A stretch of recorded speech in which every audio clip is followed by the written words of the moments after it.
have you been a psychic? I guess you could say I'm a born psychic medium. I'm naturally a psychic. I've been a psychic my whole life. How did you first know you were psychic? I didn't actually realise until I was 12. So when I think back, I can remember communicating with spirit as a psychic medium at the age of 4, 5, 6. But then I guess I went through my primary school years and disconnected a lot from seeing spirit. I had a lot of other friends and, I had normal friends in school age, so I disconnected from the visual of spirit, but I always felt them around, still got messages from them, and I always had premonitions. I knew things about people, their past, their present, their future, but just assumed everybody did. I thought everyone had the gift of second sight, and I didn't realise I was any different. But then when I was 12, I discovered that I could actually feel ailments in people's body through the palm of my hand. A friend of mine had sprained her ankle, and I placed my hand just above her ankle and instantly felt the throbbing and the heat from the pain in her ankle in the centre of my palm. And she didn't see me do it. She was facing the opposite direction. When she felt me touch her, as she said, she swung around and said, "Don't touch my ankle, it's sore." I hadn't touched her. I was a good, 10 centimetres away from her ankle. And I said, "I didn't touch you." She said, "Yes, you did. I felt it." And she was quite upset, quite distressed. We're only 12. And I realised then that I'd done something that I shouldn't have done in my mind. So I went home and I was crying and I said to my mum, "Something's wrong with me. I can touch somebody without touching them and they can feel it and I can feel it and something's wrong with me." And after she calmed me down, she said, "We'll ring Nan. She knows about this stuff." So she rang my Nana, and Nana was so excited. "Oh my goodness," she said, "you've got the family gift." Well, it didn't feel like much of a gift at the time, and I didn't know anything about this supposed family gift or what she meant by that. So after a good long chat with Nan, she explained that we'd had healers and clairvoyants and all the rest of it through the family for many generations. And I said, "That doesn't mean that it's a good thing. I think something's wrong with me." But she insisted that there was nothing wrong with me, that it was actually a good thing. So then I started my journey, and my family, I'm from a very large family, and they all were very curious about it and actually extremely supportive.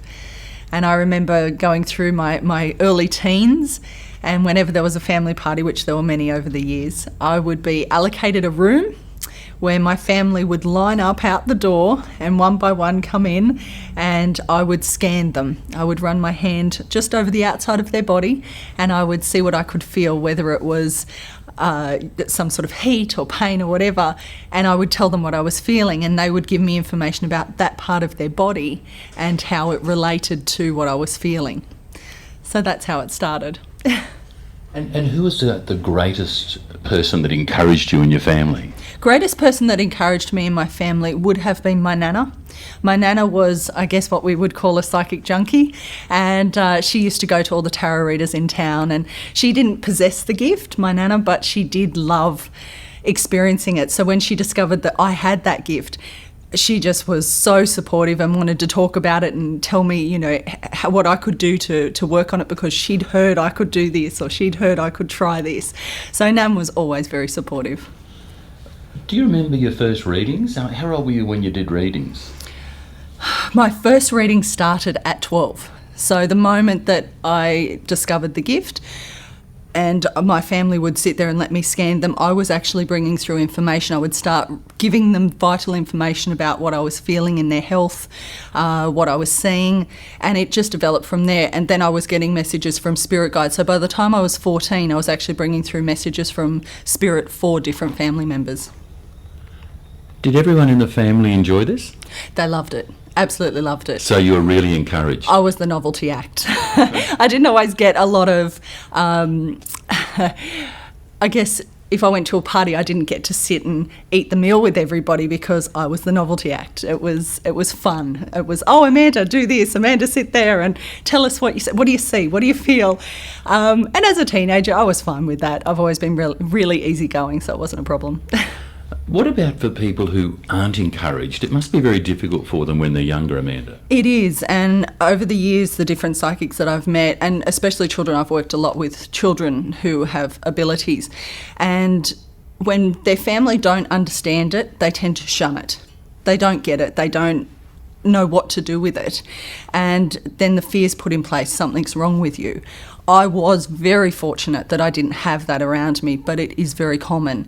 When I have parents bring their children to me saying, I don't know what to do, the one thing that I always express is just be open, let them communicate with you.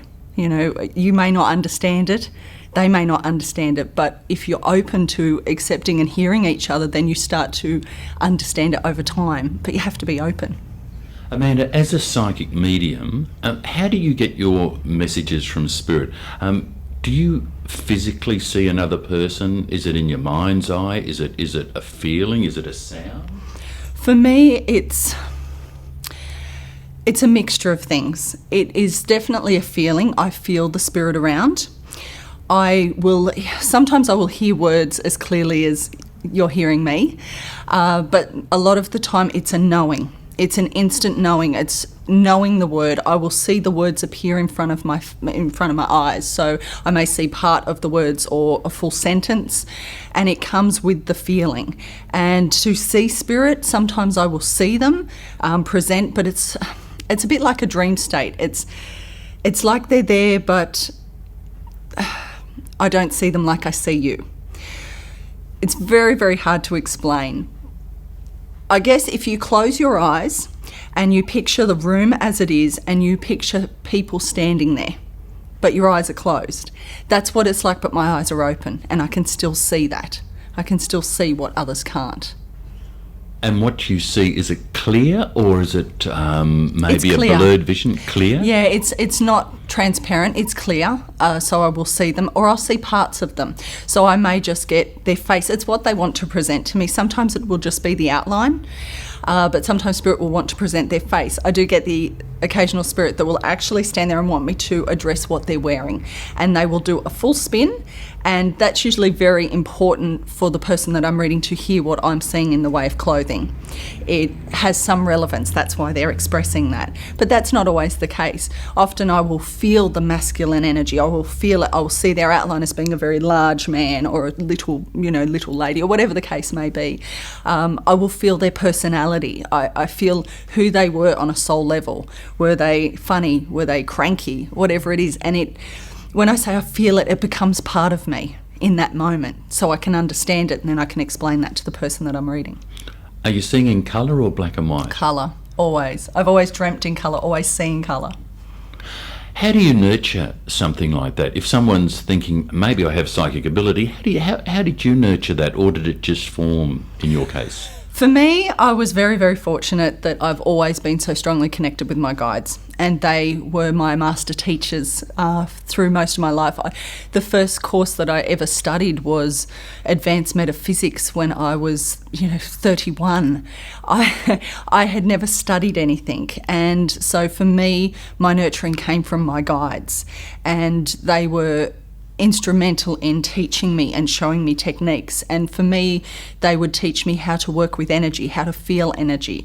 And by doing this, I learned patience. I learned to master the art of that mind control, so that I could actually relax the mind and be able to connect in with spirit whenever I needed to. So meditation is basically what they were teaching me, little forms of it by working with energy. And over time, I would meditate a lot. I think by the time I was 16, I would sit there in meditative states and have to learn, because Spirit would always say to me, meditate, meditate. And I didn't know how to meditate. I taught myself how to meditate. Well, Spirit taught me how to meditate. But it was instrumental, and when I'm teaching my students, that's the key to it, is always meditation. It is so important, because you have to learn to settle this. If you can learn to quieten your mind, you can learn to hear everything else around you. You can learn to connect into everything else. Amanda, you've talked about spirit guides and being a medium. As with spirit guides, right? How do you know you've got a spirit guide? And when they communicate with you, is the message clear, or do you have to try and work out what they're saying? Okay, for me, the message is clear. My spirit guide... Okay, I'll take it back a step. Everyone has a spirit guide. Every single person. You have at least one main guide, usually two, and your main guide is with you before you incarnate, before you come to be. And I describe them like the principal of the high school. Okay, they oversee everything. They know everything that's going on. They coordinate the whole thing. So they help to coordinate your life plan, your lessons and everything. They know your plan before you incarnate, and they stick with you all the way through. Your other guides are like your high school teachers. They may come in for a little while, teach you what you need to know, and then leave. They may stay for a few months, they may stay for a few years. Many years, it just depends. So you actually have a lot of spirit guides, but your main guide is always there. And when I communicate with any guides, especially my main guides, it's fluent.